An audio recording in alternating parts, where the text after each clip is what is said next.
Michael Kugelman is Deputy Director and Senior Associate for South Asia with the Asia Program at the Woodrow Wilson Center.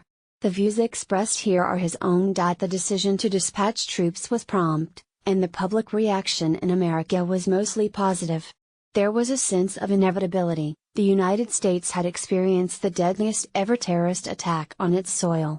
It was time to go get the bad guys who planned it and the hosts that offered them sanctuary. In relatively short order, the deed was done. The US-led mission eliminated the sanctuaries inhabited by Al-Qaeda, and removed its Taliban hosts from power. And yet, soon thereafter, Americans were reminded of an inconvenient truth: ending wars is harder than starting them.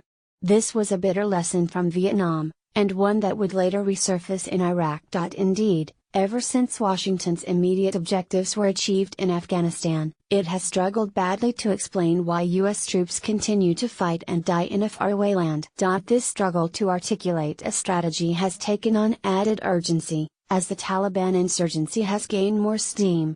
According to multiple estimates, it now controls more territory than at any time since U.S. forces entered the nation in 2001. At the same time, in recent years, a resilient Al-Qaeda has reared its ugly head in Afghanistan. In 2015, U.S. forces discovered what they described as the largest ever Al-Qaeda training camp there. That same year, ISIS formally announced its arrival in the country. Today, despite months of punishing U.S. airstrikes, including the deployment of the infamous mother of all bombs in April, it retains a stronghold in eastern Afghanistan. America has spent hundreds of billions of dollars in Afghanistan.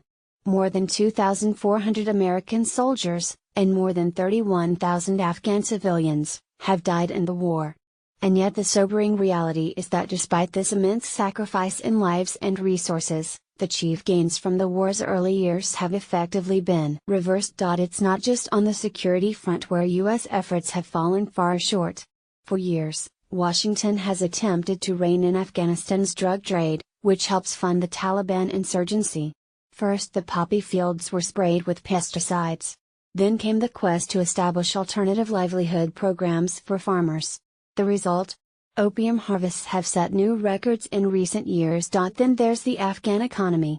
Afghanistan is the top recipient of U.S. foreign assistance, with more than $7 billion received in 2014, and more than $4 billion envisioned for 2017.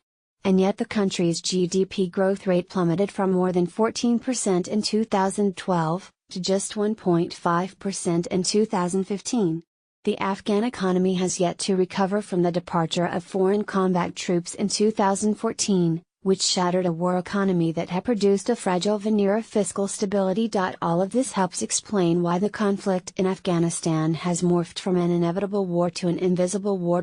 Indeed, in recent years many Americans, from inside the Beltway to deep in the nation's heartland, have seemingly forgotten about it altogether. It was barely mentioned on the presidential campaign trail last year. In all likelihood, Americans want to wash their hands of a war that's alternately frightening, frustrating, and confusing. Also, in a nation without a draft, most Americans have no direct or personal link to a war essentially being fought by a vanguard of valiant volunteers. Some have described coming home and having uncomfortable encounters with their disconnected fellow Americans, who can only muster an awkward "thank you for your service." Perhaps Dominic Tierney, writing in The Atlantic in 2015, said it best: raising the topic of Afghanistan is like mentioning mortality. There's a profound desire to change the subject. Trump, to his credit, has given American soldiers in Afghanistan a strategy, one with clearly stated counterterrorism-focused objectives that include obliterating ISIS, crushing Al-Qaeda, and stopping mass terror attacks against America. For the first time in years, an American commander-in-chief has laid out a new strategy for success in Afghanistan. Unfortunately, this strategy is vague. In particular, it offers few details about what means will be used to achieve its crisply defined ends. In reality, if America wants to eliminate terrorism in Afghanistan and produce more overall stability, it will need an accompanying economic and diplomatic strategy.